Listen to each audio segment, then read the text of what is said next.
Hello and welcome back to the Chance Cube, where we are preparing for a very big week in Star Wars because it is the Galactic Championships on the horizon this weekend, and it is the first opportunity to see massive events for Legends of the Force since we got the new set. We've had a few tournaments come and go. We've had nothing over 53 players so far, so everybody is chomping at the bit to find out what is the best deck in this format. We already have an inkling of a few ideas, and we're getting some indications from some of these events, but it doesn't get much bigger than Galactic Championships, so it's very, very exciting. I mean, we call it Worlds if you're, coming here from any other card game, but with a Star Wars connotation. It's obviously it's actually the biggest one in the entire galaxy this weekend, in case you hadn't realised that. So I'm guessing you're pretty excited about it, Patrick. Oh, I can't wait. Can't wait. And I think we're going to be watching some of it. I'm hoping so. I'm actually having a bit of a celebration this weekend anyway for my birthday. And some of the people who are coming are Star Wars fans and have gone, you're going to stick it on, right? And I'm like, well, I've got friends from other card games who might not want to watch it, So we'll see. We'll see. I've got a big enough TV and enough space in my house that Patrick could just sit in the corner and watch that whilst everyone else has a few beers and a barbecue. Sounds good. I mean, I gotta say, he's not unhappy with that. So, what better way to watch Worlds than in the corner on your own? That's the way to do it. I'll probably join you for a few bits. I'll join you for a few bits. I promise. Good. I promise. Thank you. Thank you. Thank you. Well, with that in mind, we of course have seen a few tournaments in the build up to this that have given us an indication of what things are going to look like at the Galactic Championships. We're going to go into that in some detail, but tell me, Patrick, what are some of the decks you're excited to see? And we're going to come into this in a little bit more detail, but give me a teaser about some of the decks that you're excited to watch. Well, I mean, excited to watch doesn't include Han Force, but we're going to see a lot of it. I'm really excited to see some Towson. I think Towson's going to have a bit of a coming out party. I think there's going to be quite a few Towson decks. I think we're going to be seeing some Piet. I think Piet's going to be played a fair chunk. And then I think the CAD or Quinlan, the generic Tarkin Town decks are going to hopefully come out the woodworks. And obviously our beloved blue, green, black. I don't know what variety of blue, green, black we're going to be looking at, but I have a sneaky inkling it's probably going to be Kylo, maybe some Gar, and holding out for some Palp. Yeah, but too. I love a bit. And I think Palp's really in a great place with all these mid-range decks there, especially these mid-range decks that hurt themselves. Yeah, that's true. Yeah, you've done that yourself. You have literally done that yourself, exactly. I think Palp will be able to prey upon those. And then it will be kind of the rock, paper, scissors of, instead of aggro, maybe we're going to have these Tarkin Town decks versus the hand decks. And then can Palp prey upon both of those? Is there enough aggro that you're kind of going to get hated out? Because I still think we're going to see Vader 4, almost definitely with yellow. I think Sabine is still in a great place. She struggles a little bit because the force package that Han can put out, she kind of can't outvalue that. But, putting a dark saber on something or Wrecker something, ECL Wrecker is still an amazing turn. So I think there's lots of exciting decks out there. I think there's Boba Data Vault, which is another one which has been sneaking in a few results. Yeah, it keeps popping up, doesn't it? I think that's the thing. Things just keep popping up, and because they keep popping up in these small metas, that's what makes everyone so excited about how things are going to even out at a big event. And as much as everyone's talked about Han to Blue going to be dominating everywhere, well, in the first video that we did to look at the first weekend of results in Legends of the Force, it did dominate. It was like the top 2 in all 3 events that weekend. Was not the same story the weekend just gone, and it wasn't like people weren't playing it. So we'll stick on the screen now all of the results that we've had in the last week, and again, we do still have to say, take it with a pinch of salt because these events aren't huge, but the amount of money that's on the line for some of these things is still like serious money. There's a 1K event in America that I think there was 3 1K events in this. Of course, yeah, you're right. Sorry, there's 3 of them, and they all had sort of like anywhere between 19 to 29 people. which is weird in a way because you'd like to think that would attract more people. But the point is that if you're going to go to a 1K, you're going to take something that you think is competitively viable, and hopefully everyone else did the same, so that the level of ability is high enough to really test these decks.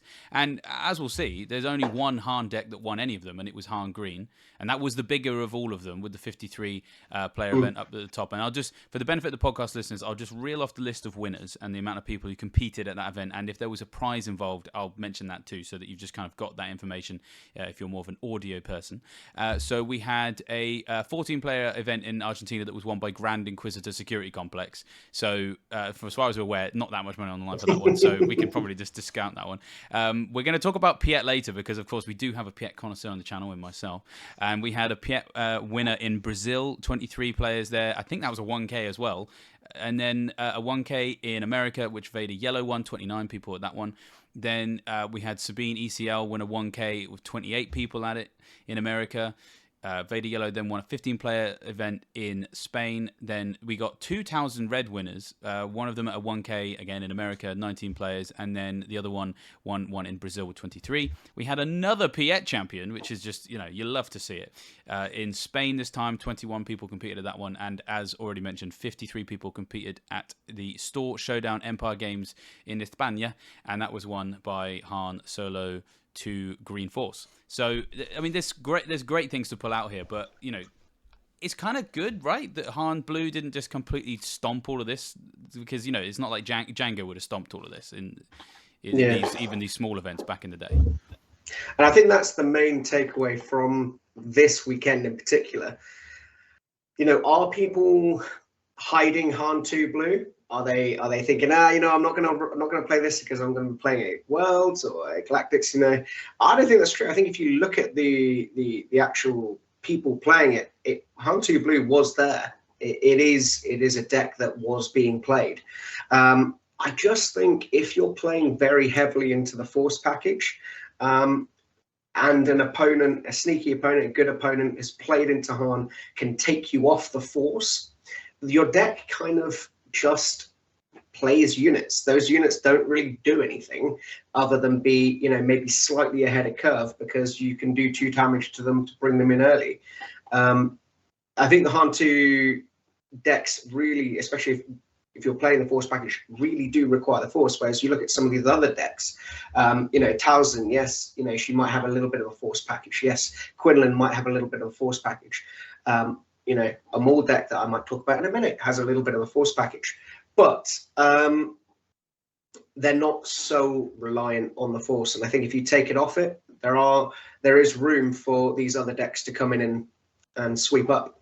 Because the key thing really is that for the most part, we're seeing these Force decks achieve the Force by attacking with a Force unit. That's what the 2 Han decks are doing anyway. So if you can get a spanner in the works of that, it becomes like an unstoppable. It's a cascade effect, because if you're constantly being able to remove something before it can attack, how is it achieving the Force outside of establishing it with something that on play, like the young Padawan in yellow, or perhaps Avar Chris can just basically just do it as a leader ability. We could see maybe decks that leverage that. Maybe if you can remove the Han deck from being able to get the Force through Tarkin Town, through removal like Talzin, through just damage going big, say with a ship like in Piet or Boba, I think this is where the Force decks that are in Han are going to struggle. And I think you've hit the nail on the head there. I sneakily think I wouldn't be shocked if one of the better Force decks in the tournament is Avar Chris, because she does not care. She just gets the Force once per turn. You can't really stop that. Well, we are going to look at some of these lists in more detail, but I am going to issue a caveat with that. We're not going to go through all of these events to look at all of the lists. We are just going to focus on basically just the bigger ones, the ones that we feel are more valuable to actually look at the intricate detail of some of these lists. And we are going to look at Piet because, I mean, I can't help myself. What can I say? So we'll start with this bigger event here in Spain, 53 players, and we can break down basically the top 8, or actually, as it turns out, the top 7, because somehow like whoever came fourth in this, we have no idea. So that sometimes happens. But what's really interesting to see is that there's 3 Cad Bane Tarkin towns in the top 7, and for all we know, it could have been 4. So that is huge, and also great to see as well, because we had been talking in the last few weeks that Tarkin town decks absolutely love to see Han 2 come to play. So yeah, we had someone in 2nd, in 5th, and 8th. And then just on top of that, we've also got a Quinlan in 7th, so another Tarkin Town deck. We've got Mother Townsend in 3rd. So again, it's not really a Tarkin Town deck because it doesn't play Tarkin Town deck, but it kind of is Tarkin Town, like on demand. You just go, oh, I've decided that thing doesn't have enough health anymore. So, it's a ping deck, effectively. Then we've got Boba Data Vault, another ping deck. And Han 2 Green did manage to win this event. But really interesting to see that a lot of the things that are in this top 8 are kind of like people who love playing on Han 2. Yeah, and I think it's important to note that the top, Han won, but the first and second player, they drew in the final. Like, it wasn't a cut. They were playing the rounds and they decided not to play. So it would have been interesting to see what would have happened in that round had they decided to play. Because I think Cad probably is favoured going into that matchup by a not insignificant amount. Yeah, we'll never know. Well, we might find out at Galactic Championships, to be fair. And a few of us have tested this a few times, and yeah, I mean, I agree. I think Cad Bane does have a bit of an advantage. So, but I suppose also if like you said, there was no cut here. The fact that Han 2 Green was still able to effectively be consistent enough to, effectively, yeah, we should have clarified. This is someone to win Swiss. Yeah. Which sometimes is kind of like what you want to do. It depends. Most people watching this, if you're watching this, you're probably maybe planning for something smaller than Worlds, because to be honest, if you're planning for Worlds, you're probably way ahead of us. And so, for someone like myself, when I see these things, I'm like, I just want something that's going to top Swiss, because I just want to make top 8, and anything beyond that point is a bonus. So, there's still some great stock, I think, in the fact that this deck was consistent enough to just kind of rise to the top of Swiss. Topping Swiss is no mean feat, especially at a 53-player event. So, 100%. The list itself, then, let's see if we can bring that up for us all to have a look at. And it is a very interesting one, in that it is basically exactly what you'd expect from Han 2 Green right now. I mean, it's running 3 Grogus, which is cool, because we were actually seeing there was some divergence in schools of thought on Grogu in the Han 2 Blue decks. Some were running them, because we had so many of them last week. It was interesting to see that not all of them decided to leverage that particular unit. So it's cool to see it. I think. I think it's a must in Han. I actually wondered last week whether or not some of the people playing it just didn't own the Grogus, because the set had only been out for a week at that point, and it is a legend. So because I just think Han and Grogu go together, so well. What does Han do? Han does 2 damage. What does Grogu like? Grogu likes 2 damage. I think it's a match made in heaven. I certainly play Grogu in the hand decks for sure. And nice to see it at 3 as well, because like I said, it was 2 last week, and you, like you say, it could just be an availability thing. So yeah, there isn't really that much to write home about on this, other than confiscating the main deck. But I think that's a meta dependent thing, really. This guy clearly knows his meta well enough. There's we saw lots of Tarkin Town decks, so that's lots of hotshot blasters. So I also like basically all these red Harrison decks are now just running 3 red 5s.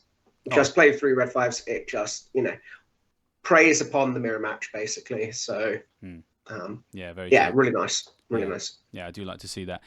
So let's move on now to I think it's Mother Townsend up next. That's right. Yeah, because we don't know who came second, so we do just have to kind of basically focus on the other lists.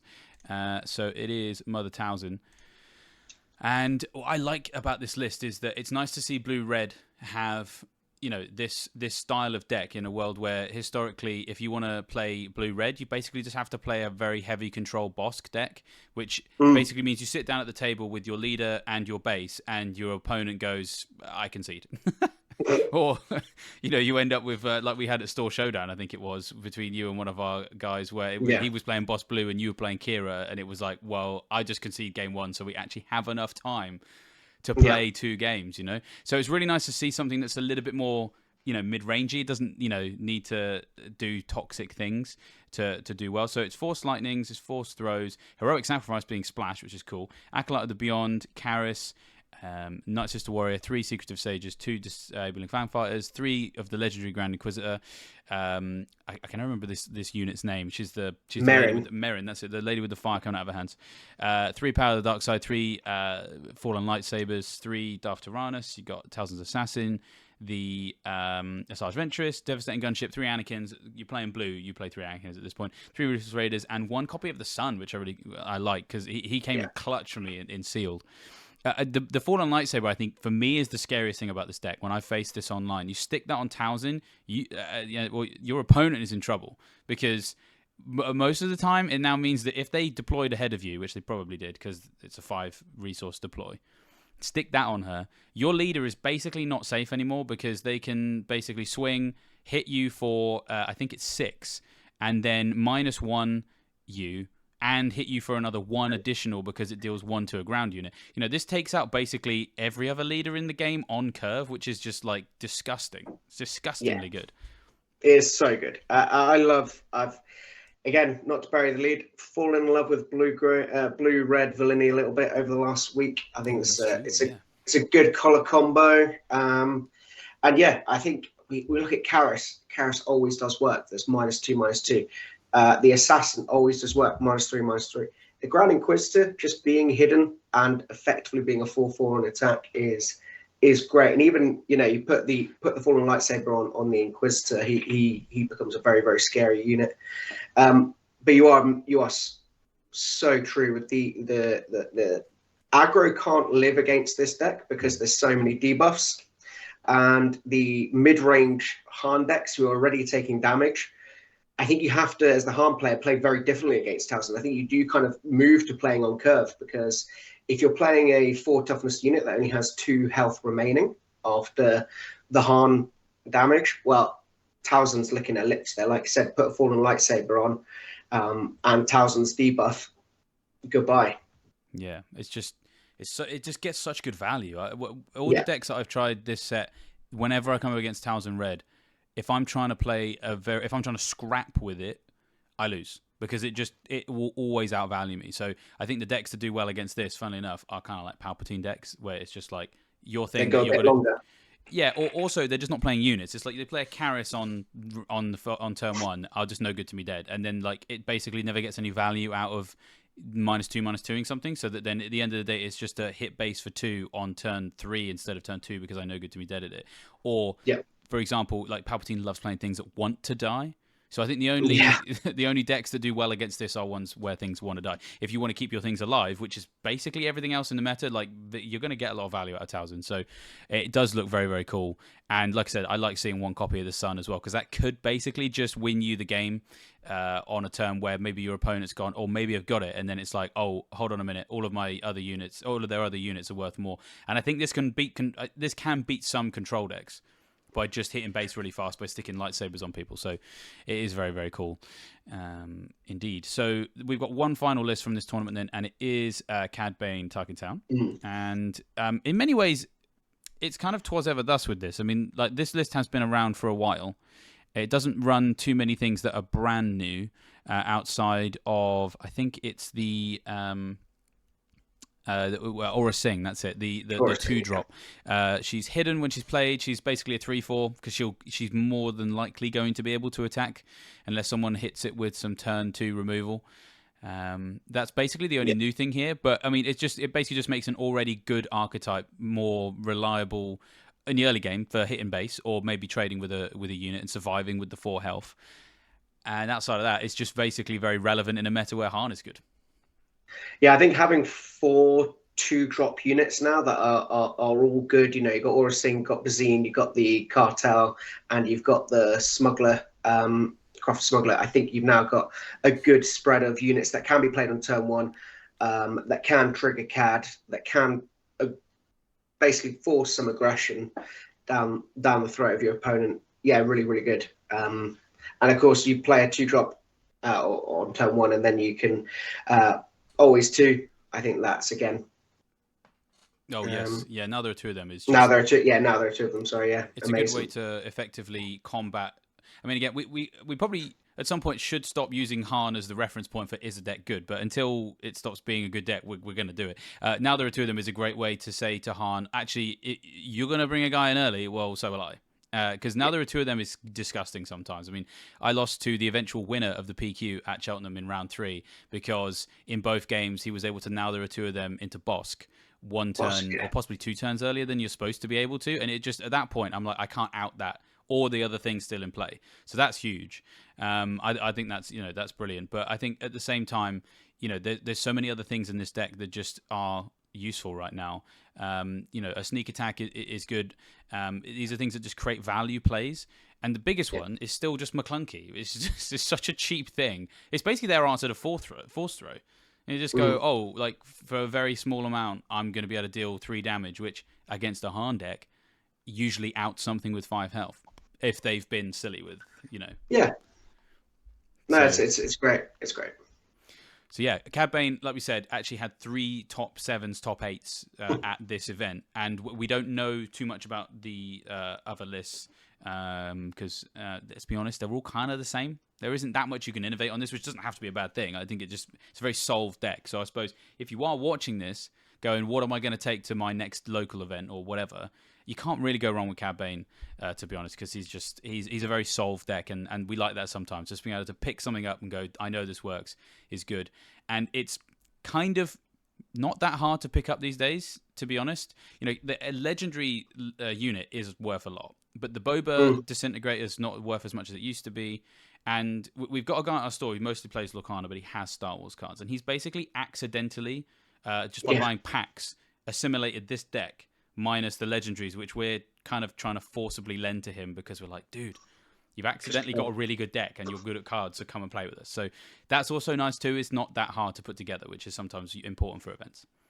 Yeah, I think the only one that's really going to break the bank now is the Cad Bane unit itself.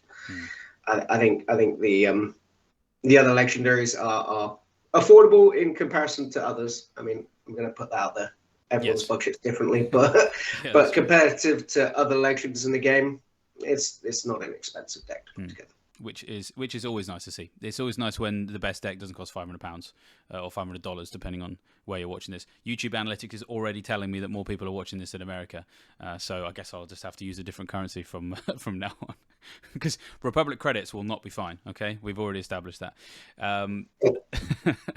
Let's move on to the Before we make too many chance to jokes, let's move on to the next event, which we're only going to look at one other event in kind of a breakdown. We're going to go for the 29 player event in America because it was the biggest of the 1Ks. So I feel like there's probably still some value here. And so it's Vader Yellow won it, Han 2 Blue came second, then we got Boba Data Vault in third, Emperor Palpatine Colossus in fourth, then a Darth Maul Blue, which our friend Patrick over here is flirting with right now, came in fifth. 2 more Vader Yellows in 6th and 7th, and then Bosk Data Vault in 8th. So very heavy Darth Vader Yellow meta here. We don't know much about the region. Maybe everybody knew that's what was going to be coming, but we haven't talked about it too much so far because of the other results. But Darth Vader Yellow turns out still good, right? Yeah, I mean, I think this deck it doesn't like seeing a red deck. It doesn't like seeing bombing run. And I think aside from that, this deck is very survivable. It's very aggressive. It has game against pretty much everything else. And even then, it can still win or put enough pressure on that by the time bombing run comes out, it's, there's just too much damage being done. So yeah, I really like this deck, and this deck really is the budget friendly deck. If you have a friend that wants to get into the game, you can run this deck, because I know a few of them are running like this one here. They're running the Stolen AT Hauler, which is a legendary card, but you could replace that and really not lose too much value from this deck. All you're trying to do here is turn 1, 2 1-drops, turn 2, play another 1-drop and a 2-drop or a 3-drop, and turn Vader sideways, and you just swarm. It's a swarm deck, and the Vader flip is still one of the scariest flips in the game, because it is making a massive unit in space. It's making 2 more bodies, and the overwhelming barrage that follows after a Vader is very scary. Coming from someone who likes playing Kira, getting that OB on Kira flip is scary. The Vader flip OB, yes, it's 1 turn later, but it is very, very scary still. Yeah, it is just game ending. And why it's such a good aggro deck is because it can punch back. Any aggro deck that just goes, I don't care what you're trying to achieve, is probably not going to do very well in a game where there's a lot of mid range out there. And again, that's still what makes this so good. And again, it's solved really because it hasn't really added much from the new set. The only thing that's been added is that kind of Sith thing. It's a 1-drop 1/1. It's hidden with Raid 1, so it's just another 2/1. I think it's basically replaced that 2/1 TIE fighter that I think is quite an older one, because it's effectively the same thing. It just can't be attacked the turn it's played. You know, there is 1 or 2 things that you could do to ambush turn 1 or whatever, so, or even just to drop it later in the game. So that's really all it added. And you're right, this is great for new players. And it's funny you should mention about, you know, giving this to a new player. My 7-year-old daughter is obsessed with Star Wars right now, and has obviously aware of the fact that I'm playing Star Wars the card game as well. And she had been playing Lorcana, which seemed, you know, socially normal because she's a 7-year-old girl and Disney princesses. And she was like, Dad, I want you to teach me Star Wars. And so I offered her 2 decks she could learn, and it was like, I have 2 aggro decks. I wasn't explaining archetypes to her, but I was like, I just wanted to give her 2 decks she could learn that are easy to play, which I'm sure Vader Yellow players are out there frothing at the mouth now. It's not easy to play because there is nuances to it. But if you're teaching it to someone new, like you say, aggro is great for new players. So I said, do you want to play Leia? Do you want to play Princess Leia? And I was expecting her to say Princess Leia because, like, you know, little girl, like, you want to play Princess Leia, or do you want to play Darth Vader with a load of spaceships? And she was like, Darth Vader. So you've raised her well. I'm so proud. So just you watch out, everybody at Dark Star. There's going to be a new player on Friday nights. It's going to be my 7-year-old daughter. I'm going to play an overwhelming. Daddy, what does this say? Barge, overwhelming barge, of my clone combat thing. I scoop. Yeah, just you sit down again, so you just go to scoop before you even play. So it's nice to see that Vader's still doing well, both as a parent and a competitive Star Wars player.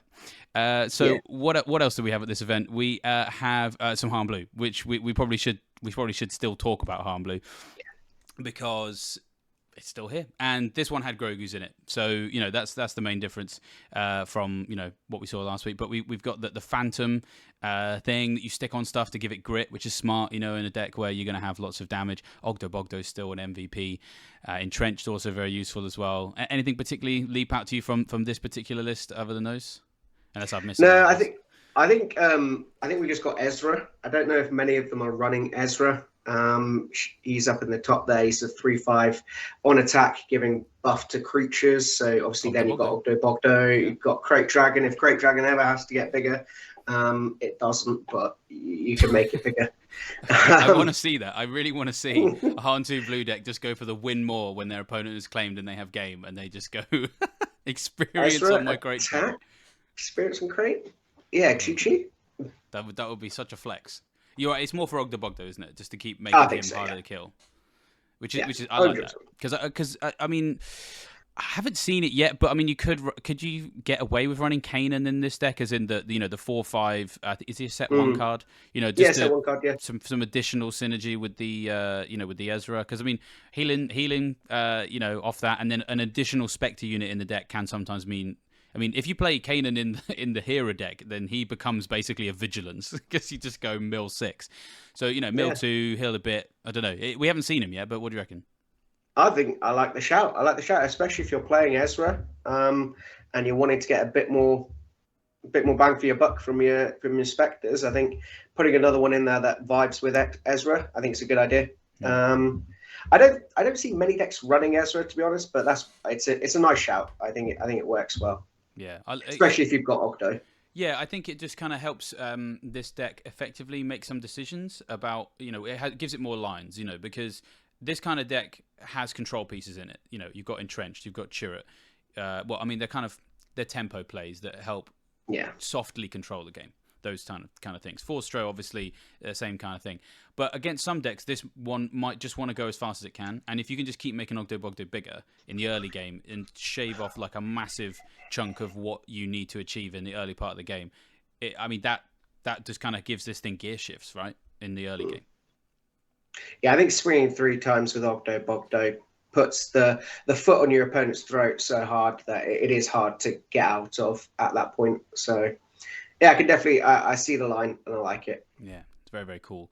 Well, speaking of control, then, we'll move on to the final list from this particular event, which is Palpatine Colossus, which is very exciting for those of us who either play Blue, Green, Black or play Palpatine, which, by the way, is both of us. And, yeah, I mean, we're finally seeing this being run with 3 Pershings. It was super weird that in the previous week that someone decided to try and run this and did really well with only 2 Pershings. It's absolutely crazy. But it's leveraging everything that you would expect it would in blue villainy at this particular stage of Legend of the Force. We've got the Vader with the timely intervention.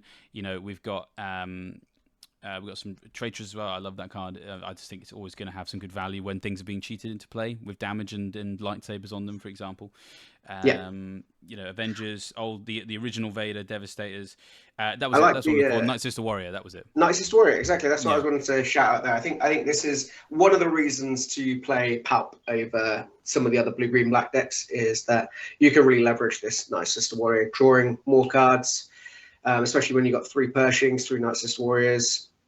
At least Night Sister Warrior kind of gets some attack in. It's only 2, but it's better than nothing. And yeah, being able to kind of choose when you get to draw that card, I think is really important.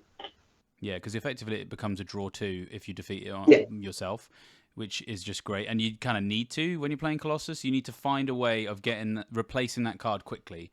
And so, with Pershing, Night Sister Warrior, you're going to achieve that. With the Inferno 4, you're going to not only be replacing that card relatively quickly if perhaps maybe your Pershing is your turn 2 play or maybe it's turn 1 play and the Inferno 4 is your turn 2 play. You're finding the right stuff when you need it as well. So that's really cool to see. And, we're going to kind of talk about this when we move on to Kylo a little bit later, but the key difference here between this and Kira is it basically doesn't really care about unit to unit value, which I think was what we were saying was the issue with Kira is that when you're facing off against stuff that's now got more health because of basically power creep, which we don't say to be critical of the game. It's just that is relatively normal, I think, sometimes for card games.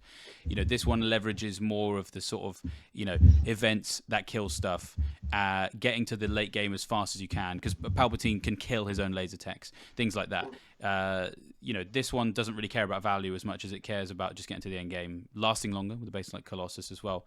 So this really was, I think, in your mind for quite some time. I mean, you've been saying this for weeks. Palpatine was kind of an inevitable shift for Blue, Green, Black with the way the game's shifted. Yeah, 100%. I think just to touch upon the Kira thing, like you said previously, Kira Flip would kind of do 50% damage against most opponents. If you think 4 health was kind of the average, the go-to. Now having 5, you're still only doing 2 damage. So that's why Kira has just become slightly less effective. So what do? You just go, fine, I'm going to play longer. I'm just going to pack my deck with more removal and a longer end game. We're kind of just skipping the early turns and hoping that the slightly more health will keep you in it, basically. Yeah, absolutely. And when you can, it's the leader flip as not just the leader flip, but the leader ability on Kira. When you're running fewer units, you don't want to put shields on stuff, so that's not helpful. With Palpatine, you want to ping stuff and then draw cards because that helps achieve the win con you mentioned there. But also at the same time, we said this before, it's like in a Han meta, it's like there's less work to achieve this. I mean, so I've played Palp Yellow for a long time, and basically the games I've found the hardest is when my opponent knows how to play around it, and I haven't got, for whatever reason, a P-38 Starship or, something else that's just going to ping for 1, or even just something to defeat. They go, I'll kill your unit so that you don't defeat something and ping something for 1. The Palpatine player has to always orchestrate that and time it perfectly. But when you play against Han, you just don't. Yeah. Or they play on curve and then they're 1 turn behind a control deck, which is also just good for Palpatine. Great for Palp, exactly. And the Palp flip will forever be one of the most powerful flips. Once you get to it, it's so good. Yeah, it is incredible. And, just being able to... So, I mean, this is a blue list. I play yellow. Change of Heart, also so good, because you can sometimes just basically play that the turn before. so that you've got the one resource left over to kill the thing you took. Kill it. Yeah. And then ping the other thing you're going to take next turn. It's just, it's so toxic. I love it. It's great. So we haven't actually seen much Palp Yellow yet, but I'm holding out for a Palp Yellow this weekend. Hopefully something similar to the list I'm going to show you guys in a bit, because it is very fun. It's a very fun deck to play. Just having come into this card game, having played a few in the past that don't let you steal your opponent's stuff, as someone who just likes to play toxic decks, it's just, thank you so much, FFG, for giving us Palpatine. We love him. He's the best. Yeah. I mean, talking about things you like to play. Well, of course. I mean, without wanting to make this all about me, here's another. It's another list I like the look of. But I mean, we'll bring Patrick in on this, of course, because he knows the matchup very well. He's played me on Piet so many times, including at a PQ, unfortunately for him, when he was playing Kira, which was probably my best matchup. But Piet Red is just still here. It's refusing to go away, which is great. It's just like Kenneth Colley going into Return of the Jedi. He is, of course, still the only person who was able to play the same Imperial character across 2 movies, and he's managed to survive to another set, which is nice to see him winning some tournaments. Now, this list is not that dissimilar from, I think, Thork published something that was kind of like, hey, look, you know what? Invisible Hand got buffed with the new Sith droid thing. HK47 and the Probe Droid. Probe Droid, that's it. Two early plays that really coming out of Invisible Hand is very good. And then the Invasion Control Ship, which basically gives all the droids Raid 2, is very cool. Now, I will say that that these lists are, things have got better. It's like there are elements of this thing that got better for the deck because, it's not just the obvious stuff. Having a 7 resource ship you actually want to play is actually quite big for this deck, because having played it a lot, that was the turn where when Piet has been flipped and you're getting that discount on that, a lot of the time there wasn't a ship I wanted to play, and so it's nice to be able to fill that slot with a ship instead of me maybe having to play something under curve and then have some resources left over that I'm not kind of investing in the board. Now, that didn't matter so much when we're playing with Invisible Hand, because a lot of the time you're spreading all these things out. And so, you spent that 2 resources anyway because you attacked with the Invisible Hand and you played a Vanguard Droid Bomber. But it is nice to have that in the slot. And it is quite durable. Like, its stat line's kind of decent, and it does make what's left of the board very scary. So, broadly speaking, the list got better. I mean, 9 toughness. I just want to stress, not 9 toughness on a turn early or on turn 6. It is scary. Like, and it'll always be 2 turns earlier as well. Yeah, exactly. Because that one is perfectly costed for the flip. Yeah. No, I think it's really nice. It does both. It helps you survive in the air, and it buffs all the things that your Invisible Hand have brought out the turn before. So yeah, so that's the thing. There's elements of this where it got better, and it's hard to really disagree that it got better. Where I think it's struggling right now is where does it find itself in the meta? If this list was available last set, I think, wow, we're cooking, guys. Let's go. Where it has struggled in testing, because I mean, effectively, what we've got on screen is very similar to the list from last set. It just took out things like the Arca-10s, and it took out things like 1 or 2 of them MC30 assaults. Some people playing resupply carrier. It took out those things, and it's shoved in more droids, and it's added the droid control ship. Those things would have been fantastic last set. Where it struggles now is effectively stabilizing board when force throw decks can basically blow up the spaceships on their own terms. And I think that's where it kind of struggles. And so, as much as it's exciting to see it, and I'm still going to test probably this version again, because I was testing it and not getting the results I wanted. Maybe I was playing it wrong. I don't know. Maybe it's about, how many of this, how many of that. I still think it just kind of struggles to survive force throw.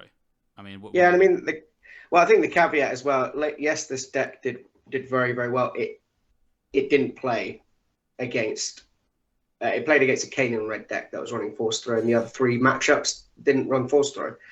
And you're quite right, force throwing your own Crate Dragon that you've drawn 2 off because you played Kai and Mundi. That's really difficult for you to get back from, because at that point you basically just have Piet on board. You have no ships in the air, and you're a card down in hand. So, I don't think you've been playing it wrong. I don't think you've been playing it poorly. I think it is matchup dependent. and it doesn't like what's very prevalent in the matchup at the moment, or in the meta at the moment. Whereas you're quite right, if Kira was everywhere, I don't think I could run Kira if this deck was available last year, because or last set. Yeah. Well, or if it was widely played. I mean, I'm still surprised this wasn't as widely played as it was, because it was good into Quinlan, and it was good into Kira, and it was good into Sabine as well. Once you eventually were able to build enough of a ground presence and leverage the invisible hand, it was so good in those matchups. But it had some harder matchups, like Vader Yellow was always kind of 50-50, for example. So I think that's maybe what sort of shied people away from it. I also think the ground's important, and I think moving on to the next one, the next Piet list, where we're not shying away from the ships. We're still playing, the Devastators. We're still playing Ruthless Raiders. We're still playing the Invisible Hand package. We've now got Vaders. We've now got Eighth Brother. We've got more. We've just got a bit more survivability on the ground. I kind of like this, to be honest. So this is the variant I've not tested yet, and so that's what I meant when I said I probably will try and test this one more time. Is that additional ground stuff? Because I've always said that actually, I was for ages trying to work out what is the best way. The Invisible Hand is so powerful. When you ramp into Invisible Hand, and you double ramp into it because you resupply and then you Piet, discount into that, it's an incredible play because you can OB off it next turn for 8 if you want. It's going to spit out stuff really fast, and you're going to be able to effectively take a turn off on turn 2 to then basically take 2 turns on turn 4 with this. And Vader's kind of the same. Vader allows you to basically catch up on board, and it can be a game-shifting moment if you can spit out loads of stuff. So, can you make it so that everything that procs Invisible Hand also procs Vader? And, this list is attempting to do that, and, so the full list of things that can do that are HK-47, the Droid, the Phase 3 Dark Trooper, the Viper Probe Droid, and then stick in the Super Laser Tech, which can only be procced by Vader, but obviously you're kind of hoping you play that on 2 anyway. So there's so many things that proc off both, and in theory, that sounds amazing, because then it just means that you're always being able to, kind of go, have these value plays in terms of board presence. Invisible Hand on the one turn, then Vader on the next one. You're going to go so wide so quickly. That's great against control. It's great against aggro, because then you can babysit everything. In practice, what I tended to find was that by basically asking your deck every single turn to go top 8, top 10, top 8, top 10, top 8, top 10, it was a bit like, whoa, leave me alone. And it would just, the amount of variance that came out of that was insane, because you'd look at it and then you'd send all your Devastators to the bottom, and then you'd look at it again and you'd get maybe what you need, but then you'd send something else to the bottom. And there's a bit of chaos that comes with that. I will test it again, but I don't know. Think about how many times you need an OB. Think about how many times you need a planetary bombardment. These are just things that are the bottom 6 cards of your deck, are going to be 3 Obi-Wan Barrage and 3 planetary bombardments. And it's like, well, I know this is the card I need to win me the game, and I know I've just sent them all to the bottom with the last trigger off Vader and the last 2 triggers off Invisible Hand. Yeah. Sadly. It's very, the variance level is high. The variance is high in this deck. The flip side is, if you keep on doing that, it will come back to the top. So eventually, that can happen, and it's a great way of having basically quasi card draw, because you don't have to sit there throwing things down. You can go, I deployed it. So I will test this again, and also I will say Eighth Brother is great, because effectively it's like a Vader return earlier if you're really struggling on the ground. I think that's cool. It does have that additional ability that's like a force proc, but you're never going to get that off. I don't think you need to. I think it's statted well enough to be cool. So this second list is the one I'm more likely to test, because it is a little bit more, I think, equipped to deal with a force throw meta, by which I mean a meta that has a rolling ground engine that you have to disrupt any way you can, and you have to be able to do that without necessarily establishing a spaceship, because that's the key. Is Piet really relies on establishing a spaceship and then using it to deal with the ground. So if the ground rolling force engine made it so there was never a spaceship in the first place, you just flat lose. So I think you actually need to lean into Eighth Brothers and Vaders some more if you want to make Piet work. So this was not my cook. I thought Piet was cooked, and someone else has come up with something, and maybe I'll test it, and then I'll be the Piet man again, but we'll see. We'll see. It's certainly a very cool list, and nice to see it do well in some important-ish events in terms of money. Not that many people, and as you mentioned, not many Force decks faced it either, so I will keep an eye on it for Galactics, but yeah, it's certainly an interesting one.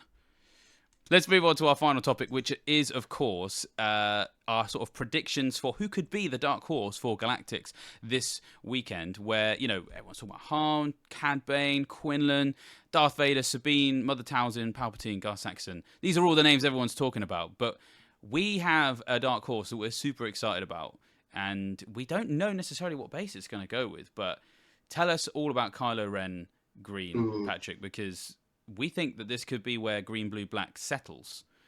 Yeah. In the meta that it is now. I really love this leader. I think this leader is so good. So you're quite right. We've got two lists. ECL 25, a bit more aggressive. Still running. Basically, when you look at the ratio of upgrades, it kind of stays the same. So I think when we look at the ECL version here, we've got quickly, I think we've got 12 upgrades. Yeah, I think 12 upgrades. But you're basically putting units down on the ground. You're going to try and ramp. It's the classic blue-green villainy thing of you're trying to ramp. You've got a little package removal. We have removed cards from the Data Vault version, so you do run a smaller sort of removal suite, but you still have your power at the dark sides. You still have your overwhelming barrages. We've got Craving Power. Craving Power is even better in this deck because obviously you can discard it and get it back with Kylo once you deploy Kylo. So your removal comes from cards with ambush. So we've got cards like Rook. We've got cards like Anakin. Anakin is so good in Kylo ECL because it's free to basically discard those heirloom lightsabers. It's free to, you know, kill off a Rey, and then you get that ambush in. You can 3-for-1 with Anakin really nicely if you're getting the 2 lots of -3. This is where Anakin is slightly different to Luke, whereas Luke can only do -6 to one thing. Anakin can go, well, I'm actually just going to -3 and ambush into this third thing and probably live.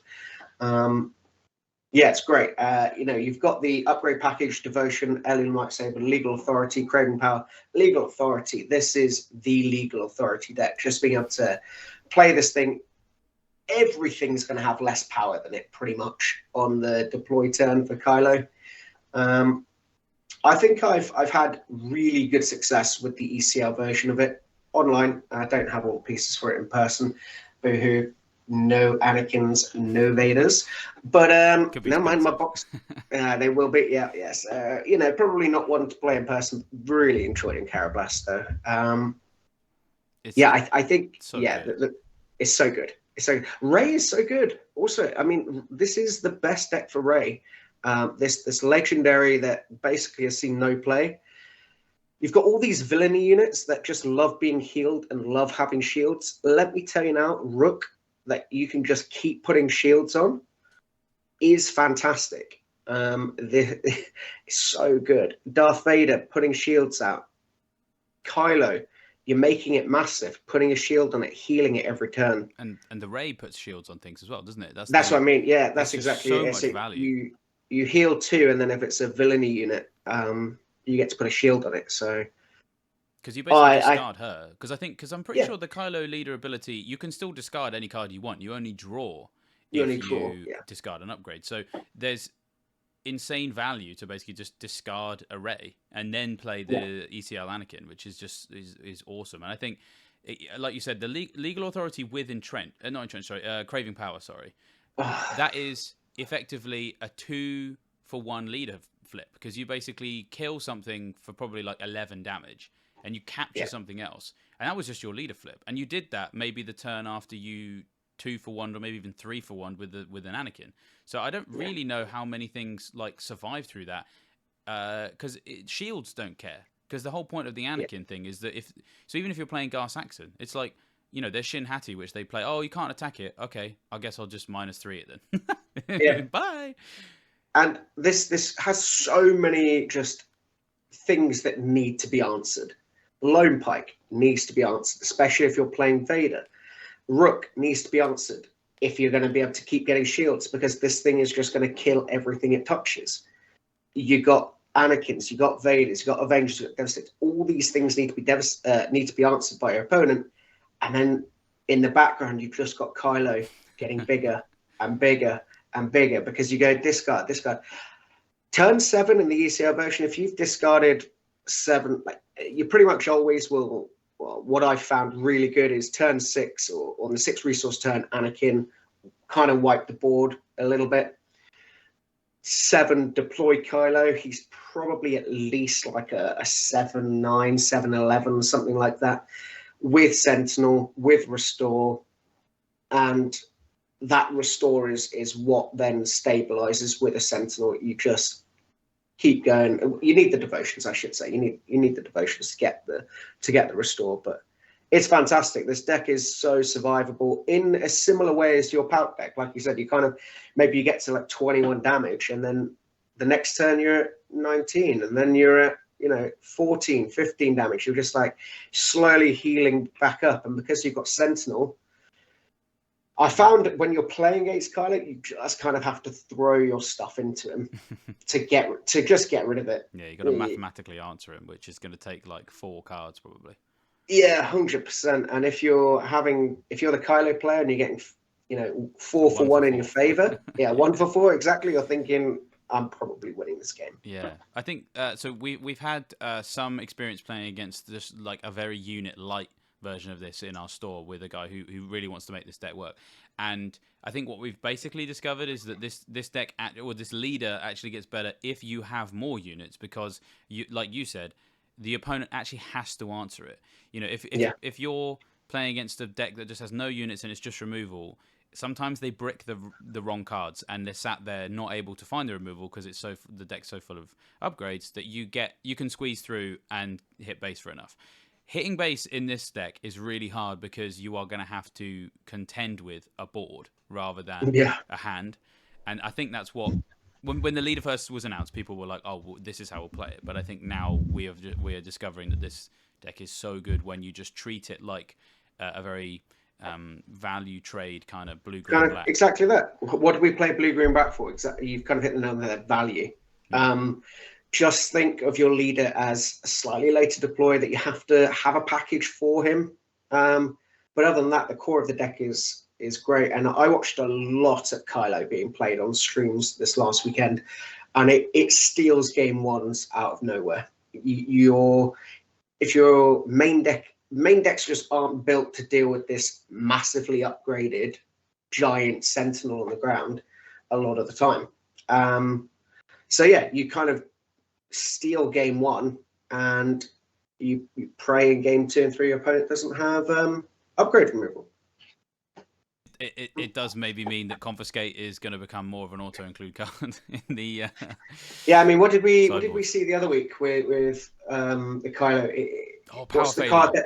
Power failure. Yeah. Kylo had about 9 upgrades on him, and just power failure, dumb. The worst part of that, or rather the best part of it, depending on how you look at it, was, like we mentioned, we played against this deck a lot we call it newspaper format, because the guy trying to play it is the kid that we actually mentioned a couple of episodes ago who won the Sealed, and he loves this kind of deck, but it's so expensive that he'd just been playing it in newspaper. We basically printed it off in black and white for a few weeks. Yeah. And very rarely was he able to flip, because people would either rage quit before he got there, or he would win the game. He'd lose the game before he got to flip. And he finally got to flip and made Kylo like a 20-23 or something. And then this other player was like, I'm going to power failure. And we're like, no! Main board power failure as well. Main board power failure. Oh, man. It was, what a moment. Like, I was in a different game and I just heard this, like, commotion behind me. I was like, what happened? He was like, yeah, he just had his Kylo power failure. Yeah, it was great. So yeah, maybe that card's going to come back. Because like you said, there's more than one version of this list. I mean, that's what's scary is that we do also have a Data Vault version, which we should probably talk about, which is slightly different but nonetheless effective. Yeah, so I think with this one, I looked a little bit more at the Kira list that I was running, and this is a little bit closer to that in the sense of you're no glorying. You've got Rivals 4, you've got a few bigger units. You're playing Maul, Vader as well. I mean, you are playing Maul, but you've got playing Vader, so you need a little bit of a Vader package. You're playing a few more upgrades just to kind of keep the ratio the same. You really do for as many turns as possible, want to be discarding with Kylo. Kylo never has initiative unless it wants it, because it pretty much always wants to spend an action to, discard a draw. Yeah, to build a discard pile and draw. But I think this is the other thing that I don't think we've touched upon. It's one of the few leaders that just has draw a card stapled on as something that you can do every turn. You just need to make a few building restraints in your deck to get that draw. But it's not that hard. It's not that hard. But yeah, with this Data Vault, I think we're kind of going a little bit more soft control, where we've got that much bigger end. We've got the Super Laser Blasts as well, where the Super Laser Blast turn 7, turn 7, 8 resource play, and then deploying Kylo into an empty board the turn after. That's where it's at. That's very powerful, and this one can afford to do things a little bit later on with the Data Vault version. But you make an excellent point about the leader, which I think doesn't get talked about enough, is just card draw. We have always had. I've always found Star Wars has an interesting relationship with card draw. Having come to it from other card games, I feel like card draw is sometimes comes at a premium, in the sense that you have to spend a lot of things that don't involve putting things on the board or contesting with the board to draw cards. And if you get too greedy by drawing cards, you lose the game, which isn't necessarily always true in other card games. In some card games, you need the card draw in order to be able to contend for the board. That has somewhat shifted now that we have Ki-Adi-Mundi, where so many red heroism decks are going to have more cards in hand. And we have a meta that is going to be slightly slower, so therefore blue-green control or soft control has more play anyway, so you can actually afford to draw cards. But you almost now need to draw cards so that you can actually compete for hand advantage with the red heroism decks. Yeah, I think there's probably an argument for exactly that reason in this deck that I probably should have put the restock that's in the sideboard in the main board. If it is going a little bit late, you probably do just want to guarantee that you're getting that recycle so you don't lose by decking yourself out. That's true. No, I think personally, playstyle, I think I really like the ECL version. I wouldn't be overly shocked if the Data Vault version does slightly better, because it just survives. I think having that 8 extra health kind of does mean you can make it to the Kylo flip. You can flip Kylo a little bit later because you have more health. Yeah, that's true. And I suppose, not that there's loads of it in either of these lists, but I mean, of course, some people might go for a different route. No vigilances here, No. But you could maybe get away with some more healing in the Data Vault list just because you've got more cards. So again, it justifies a later Kylo flip. 100%. Wouldn't be surprised to see either, though. Yeah, I'm really hoping that this has a good Galactics, because it just seems so cool. And it's also just nice to see blue, green, black have a bit of a glow up, because, it's always been something that is good. But when you have any kind of control in any game, control is always going to morph to the meta. And like we've mentioned earlier on, like Kira just right now can't deal with that extra point of health, whereas maybe Kylo can. So it's nice to see that shift happen almost immediately, and also happen with a new card. I just think whenever a new leader punches its way into the meta nice and early, it's a win for the game. There are some sets where only a few leaders sort of really were able to make some headway into defining the meta. So with Kylo certainly coming to the table, and Mother Talzin as well, that's what we want to see. 100%. Well, that is just about all we have time for on this week's episode, because I'm sure all of you are itching to jump back onto Karabast or head down to your local store to test what you are hoping to run. Maybe if you're going to take it to Worlds, maybe if you've got some big events coming along. There's Patrick holding up his showcase mall again. He seems very happy about that. I would be as well. But yeah, hopefully you guys have a good time watching Worlds. I know that, I'm going to, like I said earlier, we're going to stick it on, and hopefully someone will join Patrick in the corner watching that. Anything you'd like to add, Patrick, before we let everybody head off? Just let us know what you're playing. I love looking at deck lists. As lame as that sounds, I just love looking at deck lists. Then, well, in which case, get your unsolicited deck picks in the comments then, and we will do some critiquing. So, put those in the YouTube comments, and of course, like the video if you enjoyed it. Subscribe to the channel, and the key one that YouTube loves us to say is hit that bell notification as well, because then you get a notification when we publish a new video. So there are all the buttons to click, and in the meantime, hopefully you enjoy your Star Wars Unlimited fun. We will as well, and we will see you next time. May the Force be with you. Bye.